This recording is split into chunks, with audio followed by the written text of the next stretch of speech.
en Primera de Timoteo capítulo 6 y queremos leer la palabra de Dios. Vamos a leer la palabra de Dios, capítulo 6, versículo número 3 en adelante. No sé cuántos lo tienen entonces ya. Dice: si alguno enseña otra cosa y no se conforma a las sanas palabras de nuestro Señor Jesucristo y a la doctrina que es conforme a la piedad, está envanecido, nada sabe y delira acerca de cuestiones y contiendas, de palabras, de las cuales nacen envidias, pleitos, blasfemias, malas sospechas, disputas necias de hombres corruptos de entendimiento, privados de la verdad, que toman la piedad como fuente de ganancia. Apártate de los tales. Amén. Una vez más oramos, hermanos. Señor, bendícenos esta noche con tu palabra. Enséñanos tu palabra. Edifícanos mediante tu palabra. Y de manera especial ponemos estas dos peticiones de sanidad, para que tu mano de poder sea puesta en los cuerpos enfermos de estos niños, Padre. En el nombre de Jesús de Nazaret te lo pedimos y te damos las gracias.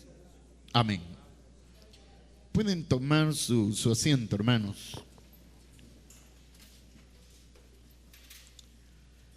Esta, hermano, como le mencionaba, es una de las epístolas que se le da en llamar epístolas pastorales, que fue prácticamente escrita por el apóstol Pablo, explícitamente dirigida a la vida de Timoteo. Y una de las cosas que el apóstol, hermano, hace es advertir a Timoteo acerca de los falsos maestros introducidos en la iglesia del Señor. Cuando el apóstol Pablo ocupa este espacio, la idea es que Timoteo sea consciente de que muchos dentro de la congregación serían personas que estarían más contra la doctrina de Jesucristo que a favor de la doctrina. Serían personas que en el correr del tiempo irán manifestando lo que hay en el corazón de ellos. Serían personas que, aparte de ser eso, también le harían a la iglesia más daño que bien. Y por eso el apóstol advierte a Timoteo a que él esté muy y más que enterado acerca de esto, para que cuando esto suceda, él sepa que ya el apóstol Pablo se lo había advertido a él, y que él no fuera a ignorar, ni mucho menos a pensar qué poder hacer ante esta situación. Y de hecho, hermanos, nosotros sabemos que en todo el recorrido de la iglesia, en toda la historia de la iglesia del Señor, en todo el tiempo que la iglesia ha estado sobre la faz de la tierra, la iglesia ha tenido este tipo de ataques, este tipo de luchas, este tipo de situaciones que se han ido dando y que de una o de otra manera han ido causando estragos dentro de la obra del Señor. Fue por eso que el mismo Señor Jesucristo, el que me diga Señor, Señor, entrará en el reino de los cielos, sino el que hace más bien la voluntad de nuestro Señor. Ahora, hermano, vino el apóstol Pablo y lo primero que le dice a Timoteo en esta parte es que si alguno enseña otra cosa. Esto el apóstol ya lo había mencionado en otras epístolas, como por ejemplo a los Gálatas, a los Corintios.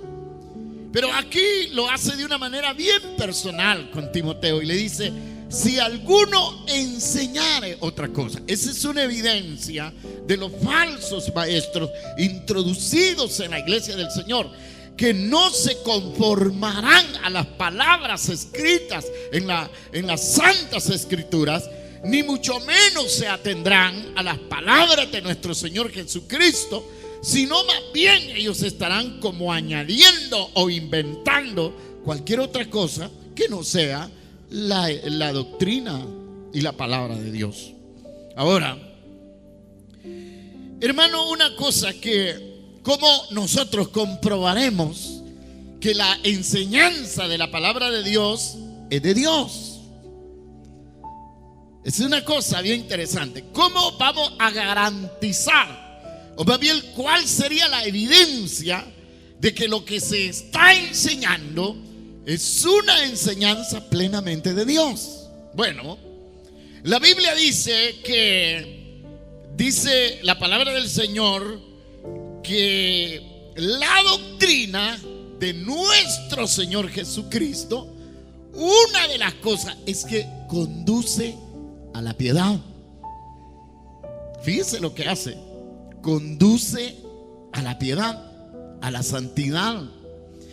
Y cuando hablamos de esto, definitivamente lo que estamos diciendo es que la palabra de Dios armoniza a los hombres que la creen en su relación con Dios.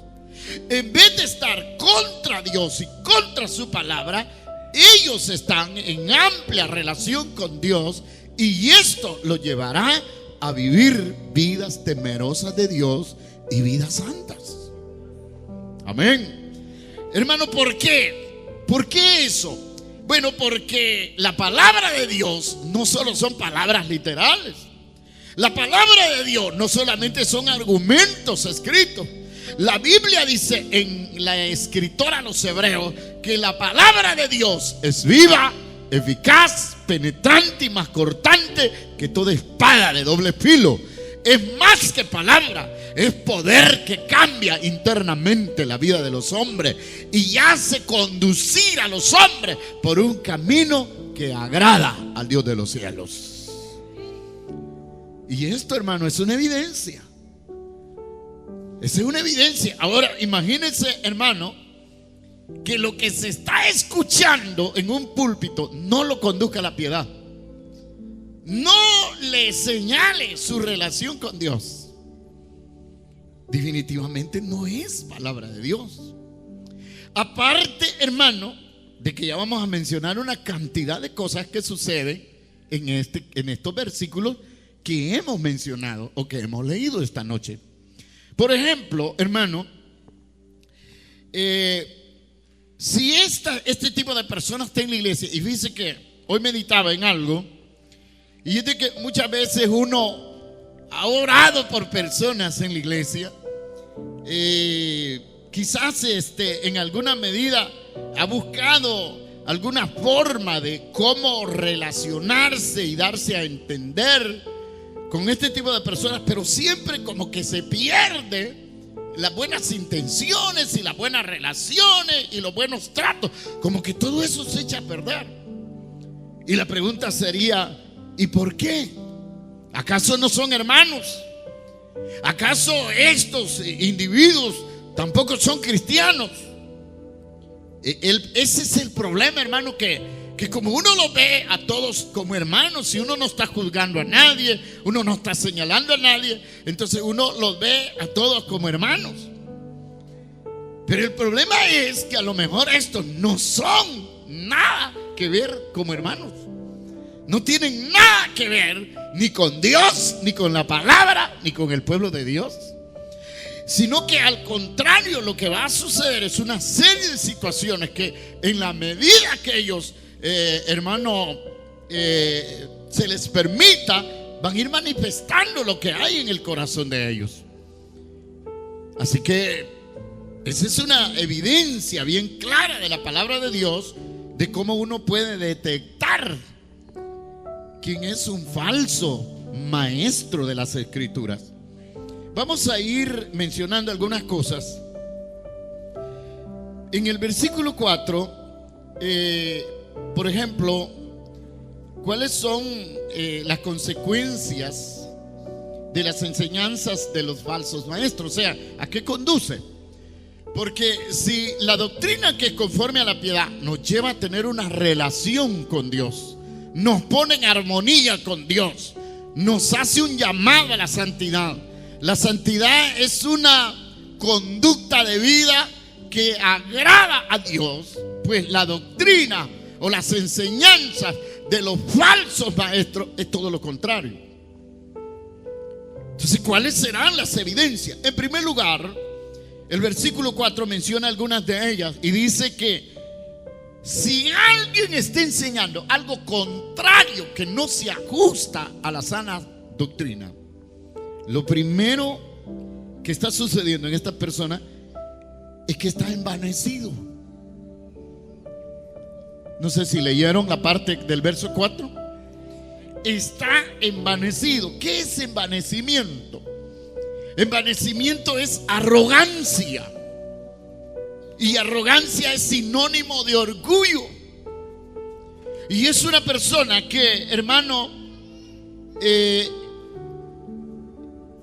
como es un orgulloso, es difícil que él va a aceptar ser corregido, va a aceptar ser confrontado con la palabra, va a aceptar que, hermano, que otra persona le diga que él está equivocado. Por eso dice la Biblia que Dios al altivo lo ve de lejos, porque es un pecado netamente y directamente de Satanás. No es un pecado simplemente de la carne, como en algunos pasajes se muestra, sino que es un pecado heredado del mismo Satanás. Es del mismo. Es un arrogante, es una persona inflada, es una persona llena de orgullo. En primer lugar, él cree que nadie sabe lo que él sabe. Y eso es bien difícil, hermano. Está envanecido. Está envanecido. Pero aparte de que está envanecido, se engaña a sí mismo, porque él no sabe nada, dice el versículo. Léale. Nada sabe, es un ignorante. Pero dígale usted que es un ignorante y lo va a encender, hermano. Dígale que es un orgulloso y un ignorante y lo va a ofender, porque él no va a aceptar que lo es, pero la Escritura dice que lo es.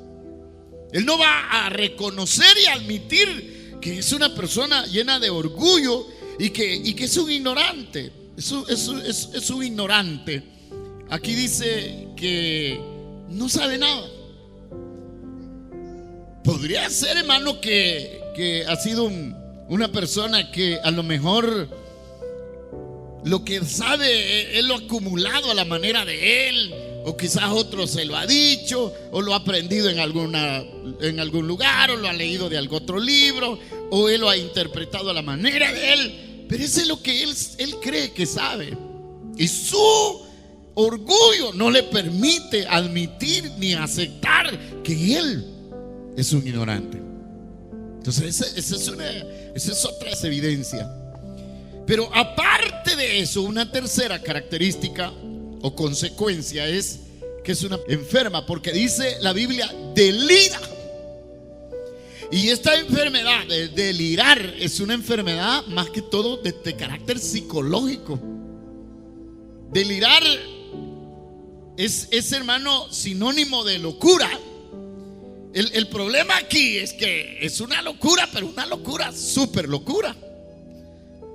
Porque él se la ha metido y delira y es como un loco hablando todo lo que se le inventa, lo que se le viene a la cabeza, lo que él cree, lo que él piensa que así es. Entonces es una persona prácticamente enferma.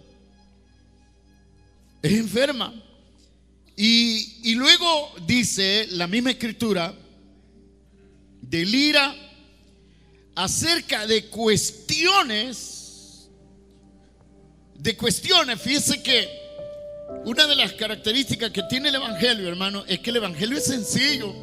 El Evangelio es así, de sencillo. Por eso es que cuando se habla de la fe de Abraham, por ejemplo, la Biblia dice, y Abraham creyó. Así. Y lo que creyó le fue contado por justicia. Y en la manera es tan sencillo como él lo creyó, se convirtió en el padre de todos los creyentes en Cristo Jesús. Pero él no fue a investigar si estaba en lo cierto, en lo incierto. Él no fue, hermano, a preguntarle a otro. Él no se dio a la tarea de eso. Simple y sencillamente dice que Dios lo llama y le cree a Dios y comenzó a caminar sin saber a dónde iba. Esa sencillez con la que él vio las cosas le permite, hermano, escuché como una historia de lo que le pasó a un hombre acerca de un andrajoso que se había puesto un rótulo que decía trabajo por comida. Y dice que él era una persona que supuestamente dormía en la calle y que andaba su maleta, andaba una chumpa puesta, andaba como en cierto modo su gorra, no sé qué andaba, los zapatos los andaba rotos, sucios, y la ropa que cargaba era sucia. Y entonces dice que el hermano que lo vio sintió un impacto tremendo, porque cuando leyó las palabras que decía trabajo por comida, él se comenzó a pensar y dice que le dijo, ese hombre trabaja por comida y es un hombre andrajoso, es quizás un vagabundo, es una persona que a lo mejor duerme en las calles, en los parques. Y terminaron de comer los hombres y dice que él no se le quitó lo del corazón, sino que comenzó a pensar y pensar en lo que había leído en este hombre. De tal manera que agarró su carro, lo fue a buscar y como a ciertas distancias lo encontró, que estaba frente a un local de una iglesia supuestamente evangélica. Y entonces vino y le dijo él, ¿usted busca al pastor? Y le dijo, no busco al pastor, simplemente me quiero sentar a descansar un rato. Y le dijo, ¿usted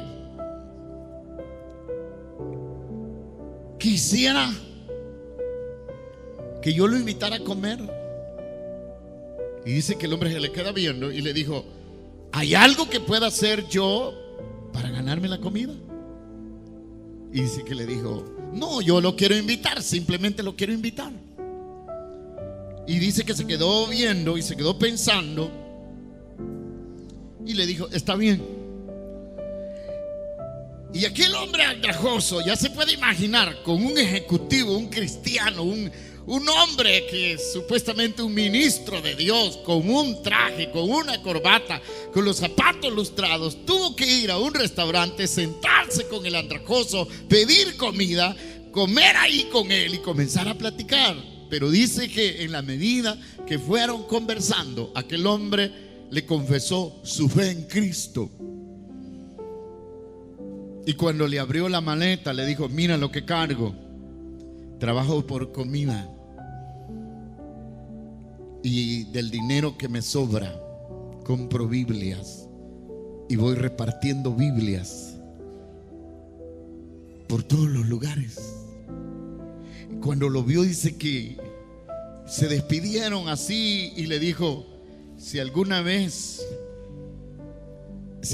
miras algo, le dijo, que te haga recordarme a mí, le dijo el andrajoso, te pido que ores por mí. Dice de que él no se había dado cuenta que este andrajoso en su carro había dejado los guantes que él cargaba, los guantes que él se ponía para protegerse del frío.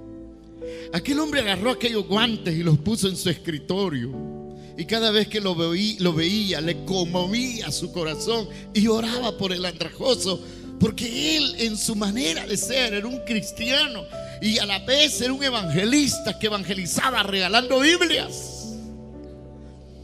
Lo impactó, hermano. Nosotros ahora en este tiempo tenemos que verle una credencial a alguien, tenemos que verle un púlpito, tenemos que verle su teología, tenemos que verle tantas cosas para creer que esa persona es de Dios. Porque nuestra apreciación, hermano, de cristianismo está basada más en lo externo. Pero ¿cuántos con un traje son farsantes, mentirosos, ladrones y aprovechados, que se aprovechan de la obra de Dios y que lo que menos conocen es fe? Deliran, hay gente que delira, está enferma. ¿Y sé lo que dice aquí? Delira acerca de cuestiones, y aparte de eso, le fascina la contienda a esta gente, hermano. Entre más pleitos tienen, mejor se sienten. Y siempre andan a la defensiva, viendo a quién le ganan un debate, porque eso los hace sentirse como satisfechos, como complacidos. Y yo he conocido tanta gente así, hermano.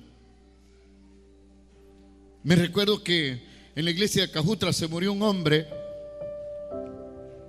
que tenía tan vocabulario tan suelto para ofender, hermano. Y a los días caía borracho y pasaba hasta 6 meses zumbando. Después dejaba de beber, venía a reconciliarse, quedaba unos 8 meses en la iglesia, armaba otro relajo. Era tan pleitisto, era tan buscador de pleitos, porque nadie pensaba como él. Cuando él se murió, hermano, se murió borracho. ¿Hay gente así en la iglesia? Sí la hay, hermano. Hay. Dice la Biblia, deliran acerca de cuestiones y contiendas de palabras. ¿Cuál es el resultado de esto? Bueno, una de esas cosas es que nacen envidias. Un falso maestro no le va a dar la gloria a Dios por el ministerio de otro, hermano. No va a orar por él, no lo va a respetar, no lo va a considerar siervo. Lo primero que va a hacer es buscarle a dónde tiene errores, a dónde tiene fallas. El libro de los Proverbios dice que este tipo de gente es capaz de atravesarse el mar con el fin de hacer una indagación para ver de qué se le acusa. Es decir, son personas de las cuales les gusta contender acerca de cuestiones y palabras, y como resultado de eso, entonces nacen envidias. Ellos son envidiosos. Se dan la libertad a formar pleitos, dice aquí en el verso 4, de los cuales nacen pleitos. Pelean, ofenden, hieren, dañan. El problema es que usted nunca los va a ver humillados, usted nunca los va a ver pidiendo perdón, usted nunca los va a ver optando con una vida de ejemplo, hermano. Siempre lo va a ver como a la defensiva, atacando y viendo qué hace. Ahora, aparte de los pleitos, también vienen las blasfemias, porque muchas veces, hermano, es cierto, no se blasfema deliberadamente contra Dios, pero el hecho de dañar al cuerpo de Cristo y de decir las cosas que a veces se dicen sin premeditar, sin respetar, sin, hermano, sin reconocer que se está lastimando, que se está hiriendo, se está blasfemando contra el pueblo de Dios, contra la obra, contra la palabra y aún contra el mismo Dios. Pero ellos lo hacen, y lo hacen porque son personas, hermano, que no tienen temor de Dios. Una de las cosas es que dice de las cuales nacen también malas sospechas. Fíjense que una característica de un falso maestro es que él oye las cosas, las analiza, pero las arregla a la manera de él, y siempre está pensando lo malo. Cuando se le dice algo, él no lo ve de la perspectiva de Dios, ni de lo sano, ni de lo honesto, sino que siempre se está preguntando: ¿y esto por qué? sea, nada sano hay en la mente y corazón de este tipo de gente. Y esa gente está dentro de la iglesia. Ahora, su carácter personal de esta gente tiene tres cosas aquí, de las cuales yo quiero mencionar. Verso 5 dice que en primer lugar son hombres corruptos de entendimiento. O en otras palabras, poseen una mente tan corrompida, hermano, que no piensan nada sano. ¿Me están oyendo, hermanos? Fíjese, tienen una mente tan corrompida que nada para ellos es sano. ¿Me están oyendo, varones? Y así hay mucha gente. Ya se puede imaginar este tipo de gente cómo podría ser como esposos, cómo podría ser como padre, hermano, cómo pudiera ser como amigo, cómo pudiera ser si usted le contara un problema, cómo pudiera ser este tipo de gente, hermano, con relación a ser confidente, a tratar la manera de conservar por lo menos la reputación de alguien. Es difícil. Es un traidor, porque tiene una mente tan sucia, hermano. No me recuerdo si es Pablo el que le dice a Timoteo, Pablo el que le dice a Tito, pero dice que para los puros todo les es puro, pero para los corrompidos nada les es puro.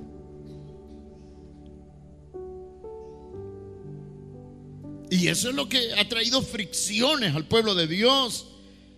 Y hermano, fíjese que en mis 28 años de estar en esta misión, yo pues gracias a Dios, por la misericordia de Dios, pues tengo el privilegio de ser pastor. Pero en mis 28 años de estar en esta misión, he visto hombres tan decididos a dividir el cuerpo de Cristo, hermano, a jalar hermanos, a moverlos, a poner su propio rótulo, a inventar cualquier cosa como doctrina. Y de hecho lo he visto en la misión, pero también he visto en otras misiones cómo se ha dado esto. Y siempre me he hecho la pregunta: ¿hasta dónde es sano eso? Le voy a ser honesto.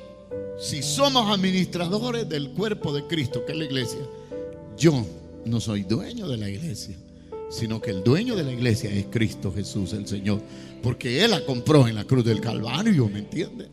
Y si Él la compró, entonces ¿quién soy yo? Un administrador. Eso soy. Y un administrador que tiene que dar cuentas, le guste o no le guste, en el día señalado. Pero entonces, si eso es lo que hay, ¿de dónde nace la idea de dividirse? Vulgarmente, alguien ha dicho que ese pastor lo que quería era tener su propia vaca para ordeñarla a él, y no darle cuentas a nadie, y que nadie lo fiscalice, ni que nadie le pregunte, ni que nadie esté sobre él. No le gusta. Solo el hecho de que no le guste dar cuenta ya es producto de un absolutismo. Y el único absoluto es Dios, porque Él hace lo que le place, lo que Él decide, lo que Él quiere. Pero Él no hace nada malo, porque Él es santo, justo y perfecto, ¿me entiende? De ahí ni el diablo es absoluto, mucho menos nosotros. Cuando una persona dice yo hago lo que quiero y lo que me da la gana, ese es un soberbio, hermano. Ese no se va a sujetar a nada, hermano. Hay soberbia en él, y eso se da. Pero ¿a dónde nace eso? La primera característica de un falso maestro es que tiene una mente tan corrompida. Todo lo ve desde el punto de vista que él lo ve, lo analiza, lo piensa, lo dice. Y no se le escapa a nadie. ¿Me están oyendo, hermano? Yo me pregunto, ¿cómo serán las mujeres de estos?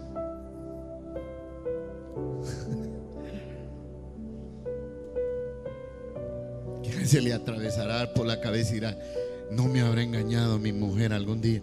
Y como no lo puedo saber y ni lo puedo investigar, porque fíjese, porque la misma Biblia dice que el rastro de la mujer adúltera es como el rastro de la culebra en la peña, o como el rastro de la nave en el mar, que no deja rastros y que no se puede conocer.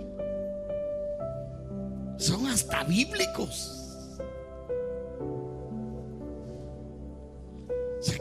O sea, hay una mente tan sucia, hermano.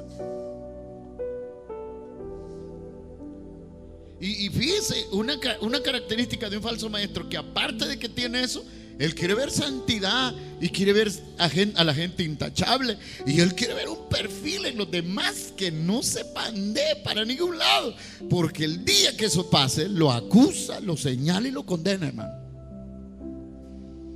El problema es, como dijo Cristo, que le ponen una carga a otros que ellos no pueden mover, pero ni con un dedo. Porque hacer eso, sí, eso es fácil, hermano. Si uno para hacer eso en otro, eso no cuesta, pues es fácil. El problema es cuando me toca a mí hacerlo. Entonces ese es uno de los problemas. ¿Por qué estos hombres son tan malos? Por eso, porque tienen una mente tan sucia. Y dice: corruptos de entendimiento. Esa es una razón. Pero la otra razón por la que son así es porque están privados de la verdad. ¿Lo está leyendo, hermano? Me gusta que lo lea, porque no me lo estoy inventando, es palabra de Dios y la estoy diciendo tal como está aquí. Entonces, privados de la verdad. Es decir, si una cosa es cierta, que la verdadera verdad de las verdades, no la conocen. Ahora los teólogos, de tanto estudio que han tenido y de tanto que piensan y estudian, dicen que no existe la verdad absoluta. Pero póngase a pensar: si nunca ha existido y no existe, entonces fue mentiroso Cristo, porque nunca la dijo. Fue mentiroso el apóstol Pablo. Fue mentiroso Pedro. Yo entiendo que fueron hombres humanos, fueron hombres con rajaduras, fueron hombres con imperfecciones. Yo, por ejemplo, cuando yo veo que dos cosas, por ejemplo, me asombran de Pedro. Una, la osadía de agarrar la espada y de borlarle la oreja al centurión. Eso sí ese Pedro no andaba, era de esos hermanos que no se prestan, así como son de buenos para buscar a Dios, también para hacer lo malo no lo piensan.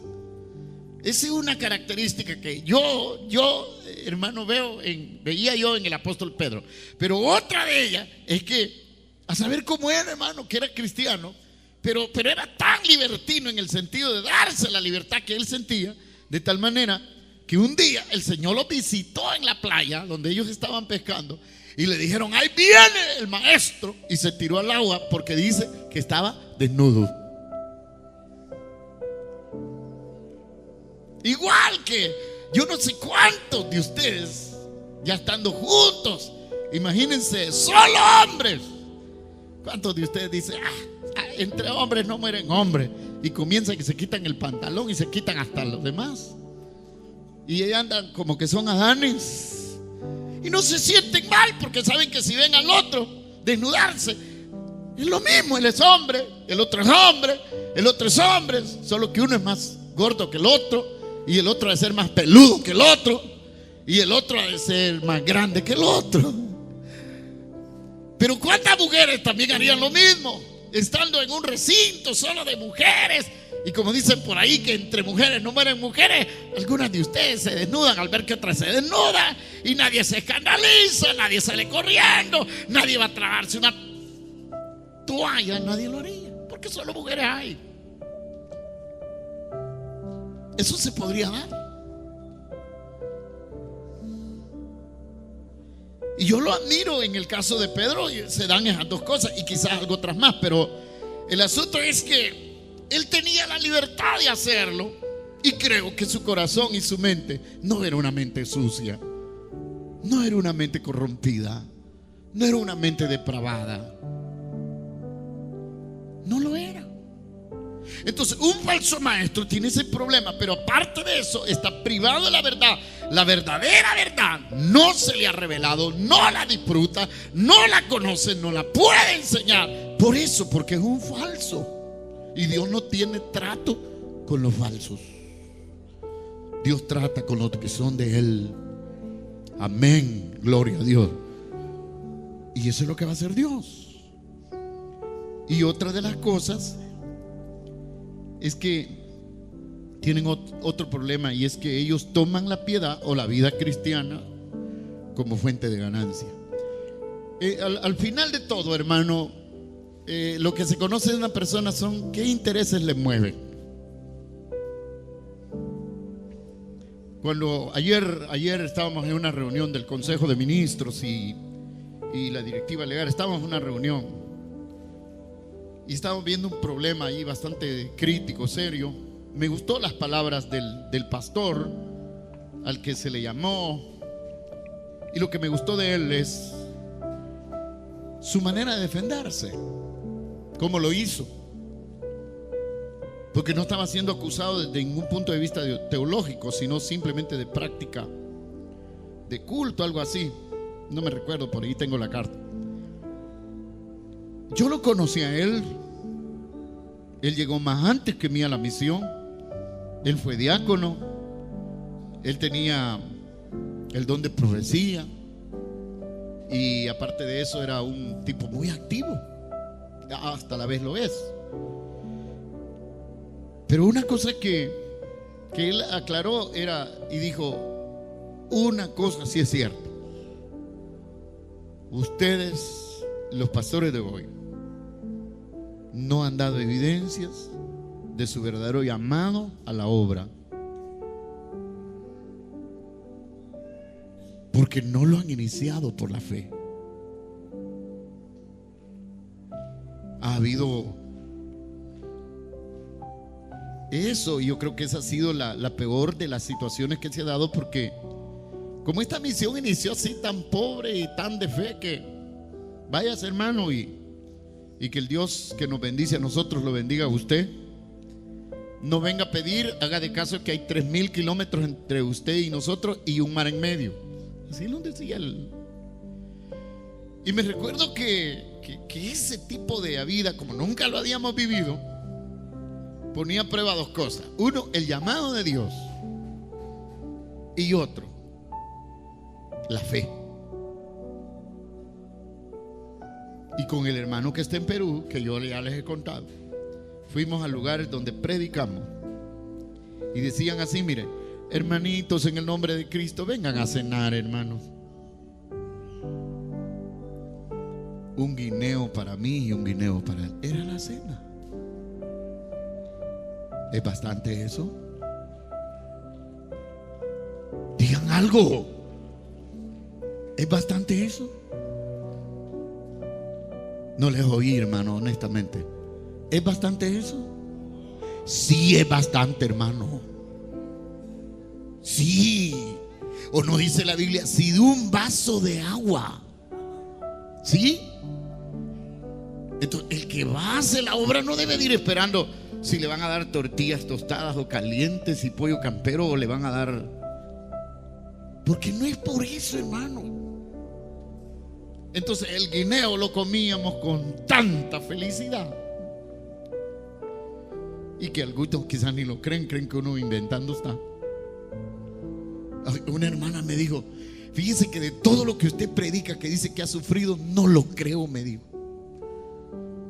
Ese es su problema, le dije. Si no lo quiere creer, no lo crea. Yo no estoy porque usted me crea a mí. Yo se lo estoy contando. Es que usted no parece que haya aguantado hambre, me dijo. Ni mucho menos aparezco tener los años que tengo. Así que yo no vine, hermano. Ese es uno de los grandes factores y de los grandes problemas, hermano, de gente que... ¿Y cuánto te dan vos?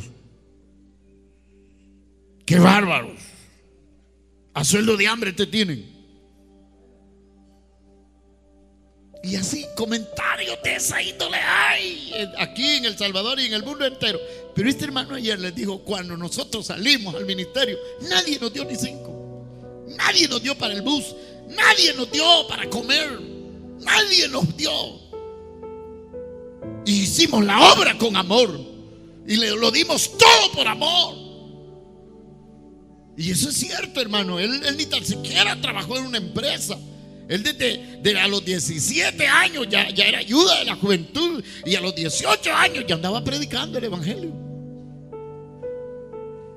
Y me recuerdo que cuando llegaba a Cajutla era bien cherada de los hermanos que decía: es mía esta bicicleta, hermano, para ahorita. Sí, le decían: agarre, úsela. Y agarraba la bicicleta y se iba, prestaba.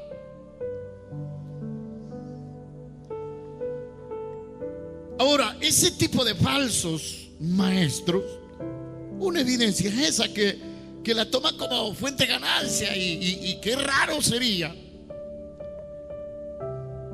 Yo no sé si se pudiera dar eso. No sé qué pasaría si, por ejemplo, le dijeran: mire, hermano, fíjese que discúlpenos. Y eso pasó cuando estábamos allá. Me recuerdo que un hermano, los ancianos llamaron a unos hermanos y les dijo: hermanos, oren, porque fíjense que para ustedes ahorita no hay ayuda. Les vamos a dar 100 colones y dentro de 10 les vamos a dar otros 100.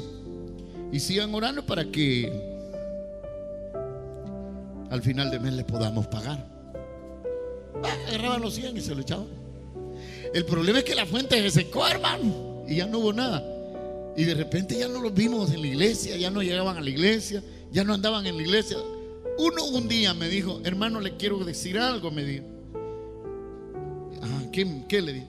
Como fíjese que ya no hay dinero, los ancianos dicen que ya no caen ofrendas y diezmos. Le quiero dar una noticia, hermano. Por lo menos se la voy a decir. Ya tengo trabajo, me dijo.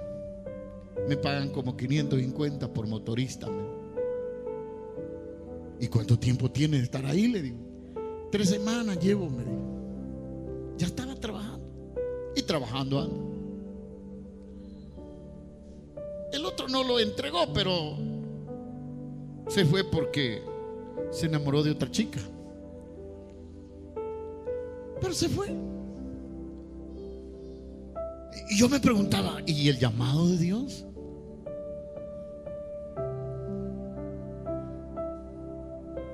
Mucha gente dice: no, mire, el hermano. Y comienzan a cuestionarlo a uno.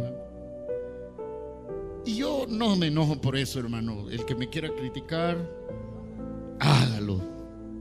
Y entre más me critique, que Dios lo bendiga por todo lo que quiera decir.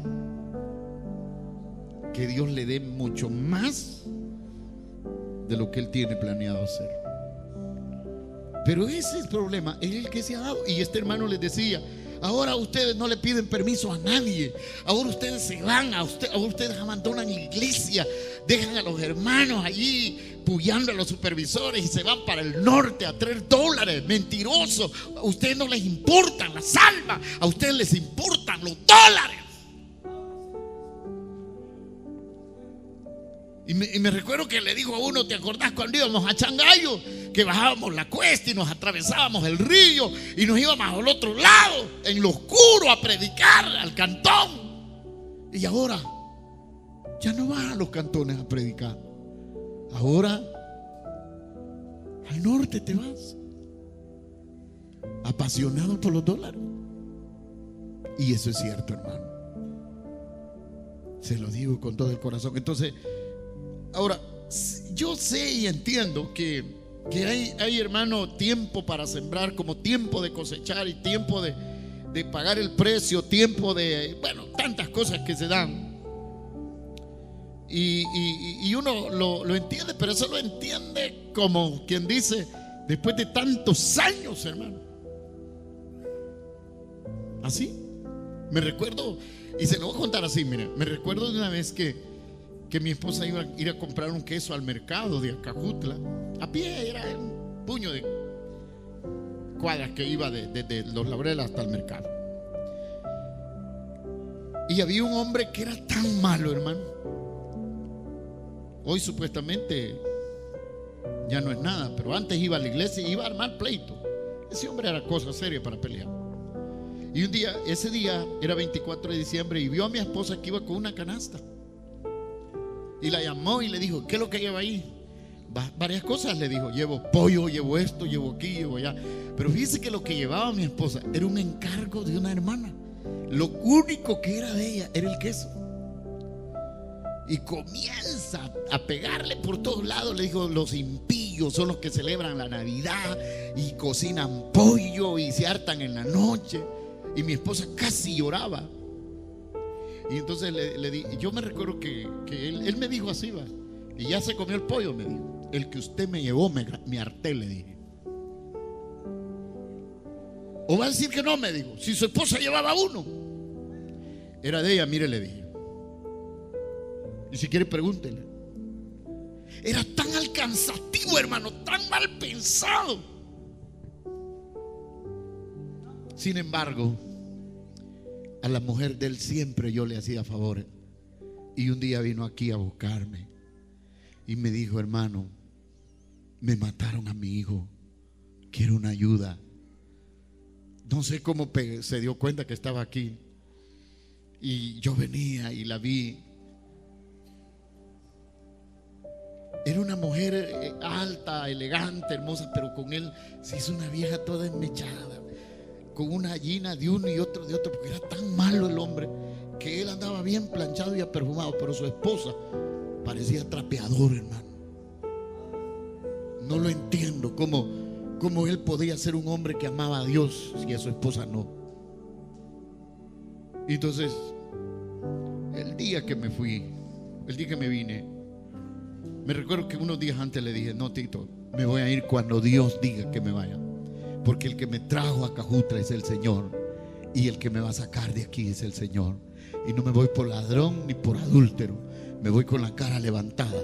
Y cuando quiera venir, voy a venir, y no voy a venir de noche, voy a venir de día, y voy a venir a predicar el evangelio de Cristo Jesús. ¿Y sabe qué, hermano? ¿Sabe qué hizo? Como a los 2 meses vino a verme. Vino a verme porque quería saber cómo estaba. Y me traía un bote de café, un bote de cremora y 1 libra de azúcar. Y me dijo: ¿qué tal? ¿Cómo está, Manuel? Para la gloria de Dios, bien, le dije. Aquí me tiene Dios. ¿Cuántos miembros tenés acá? Solo 2, le dije. Y mi esposa y mis pequeñitos. Fíjate, me dijo, ¿no crees que es una tontera lo que hiciste? Me dijo. Allá están los hermanos, allá está el terreno, allá está el equipo, allá está todo. ¿Sabe qué dije yo? Qué hipócrita este hombre. Si hasta oró para que me fuera de la iglesia, y ahora me estaba diciendo que era un tonto con haberme ido. Qué difícil. Dijo el apóstol Pablo a Timoteo: de este tipo de personas apártate de ellos. Nunca les vas a ganar el pleito. Mire, lea lo que dice: apártate de los tales. No los convencerás ni los convertirás. Nunca vas a ganarles la ventaja ni les llevarás la ventaja. Por lo tanto, apártate. Apártate de los tales. Yo no pude hacer nunca nada. ¿Y sabe cuántos pastores sacó ese hombre de la iglesia? De la asamblea sacó a 12. Al único que no pudo sacar es mi persona. Pero me investigó, me indagó, y le dijo un día al tesorero: no le des ni 5, le dijo, para que se desespere y se vaya. ¿Sabe qué pasó con eso que ese tesorero hizo? Me negó la ayuda, que eran 25 colones quincenales, que no era nada, hermano. Me lo negó. A los 3 días de habérmelo negado, se metieron los ladrones, se llevaron toda la ropa de él, la ropa de la mujer, los zapatos, se llevaron lo de valor y se llevaron la caja de dinero. Y cuando llegó llorando, me dijo: mire, se metieron los ladrones.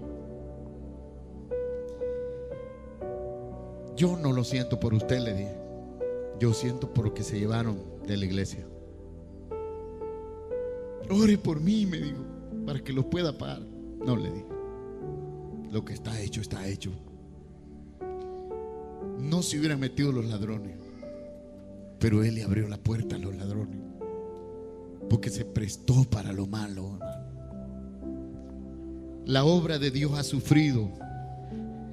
Mientras estemos en la tierra, siempre la iglesia tendrá este tipo de luchas, hermano.